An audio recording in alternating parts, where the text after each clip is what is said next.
Hello বন্ধুরা, আসসালামু আলাইকুম। আশা করি সবাই ভালো আছেন। আজকের ভিডিওতে আমরা আলোচনা করব সকল চক্রান্ত ফাঁস, সন্তান ফিরে পেল মেঘলা অনিক, গরিব ঘরে রাজপুত্র ৪১। আজকের এই কল্পিত এক্সপ্লেইন পর্বে বহুদিনের রহস্যের জট খুলতে শুরু করে। একের পর এক চক্রান্ত প্রকাশ পায়, অপরাধীদের মুখোশ খুলে যায়, আর দীর্ঘ অপেক্ষার পর অনিক ও মেঘলা অবশেষে তাদের সন্তানকে ফিরে পায়।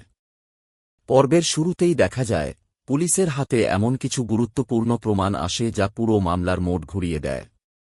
তদন্ত কর্মকর্তা ফোনের কল রেকর্ড, সিসিটিভি ফুটেজ এবং কয়েকজন প্রত্যক্ষদর্শীর জবানবন্দি একসঙ্গে বিশ্লেষণ করেন। সব তথ্য মিলিয়ে পরিষ্কার হয়ে যায় যে সন্তানকে লুকিয়ে রাখার ঘটনাটি কোনো একজনের কাজ ছিল না। এর পেছনে একটি পরিকল্পিত চক্রান্ত কাজ করছিল। অন্যদিকে অনিক কোনো সময় নষ্ট না করে পুলিশের সঙ্গে অভিযানে বেরিয়ে পড়ে।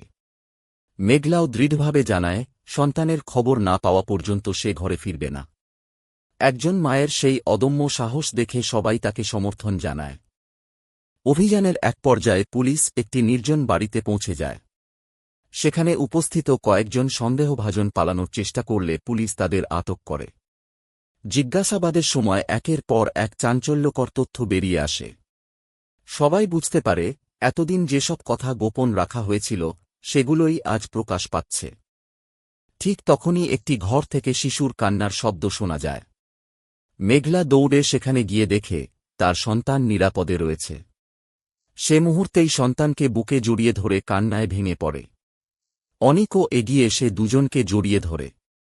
দীর্ঘদিনের অপেক্ষা আর কষ্টের অবসান ঘটে সেই আবেগঘন মুহূর্তে। এদিকে তদন্তে জড়িতদের একজন সব সত্য স্বীকার করে। সে জানায়, টাকার লোভ এবং ব্যক্তিগত স্বার্থের জন্য পুরো পরিকল্পনা করা হয়েছিল।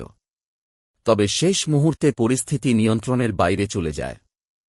তদন্ত কর্মকর্তা জানান, নতুন প্রমাণের ভিত্তিতে আরও কয়েকজনের বিরুদ্ধে মামলা করা হবে।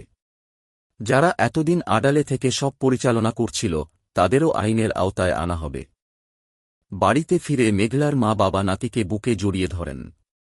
দাইমা আবেগে কেঁদে ফেলেন এবং বলেন, সত্যের জয় সবসময়ই হয়। মায়ের দোয়া কখনো বিফলে যায় না। অনিক পরিবারের সবাইকে উদ্দেশ্য করে বলে, আজ আমরা সন্তানকে ফিরে পেয়েছি। কিন্তু এই লড়াই শুধু আমাদের পরিবারের জন্য ছিল না, সত্য ও ন্যায়ের জন্যও ছিল। ঠিক যখন সবাই স্বস্তির নিঃশ্বাস ফেলছে, তখন তদন্ত কর্মকর্তার হাতে একটি নতুন নথি আসে। সেখানে এমন একটি নাম লেখা ছিল যা দেখে তিনি বিস্মিত হয়ে যান।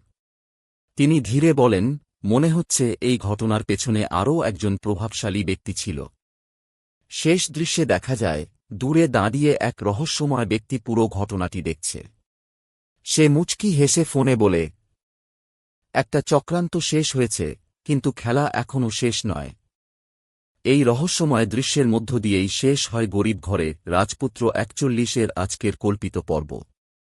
ভিডিওটি ভালো লাগলে একটি লাইক দিন, বন্ধুদের সঙ্গে শেয়ার করুন এবং এমন আরও নাটকের রিভিউ, এক্সপ্লেইন ও আপডেট পেতে আমাদের চ্যানেলটি সাবস্ক্রাইব করে পাশে থাকা বেল আইকনটি অন করে রাখুন। ধন্যবাদ। সবাই ভালো থাকবেন। আল্লাহ হাফেজ।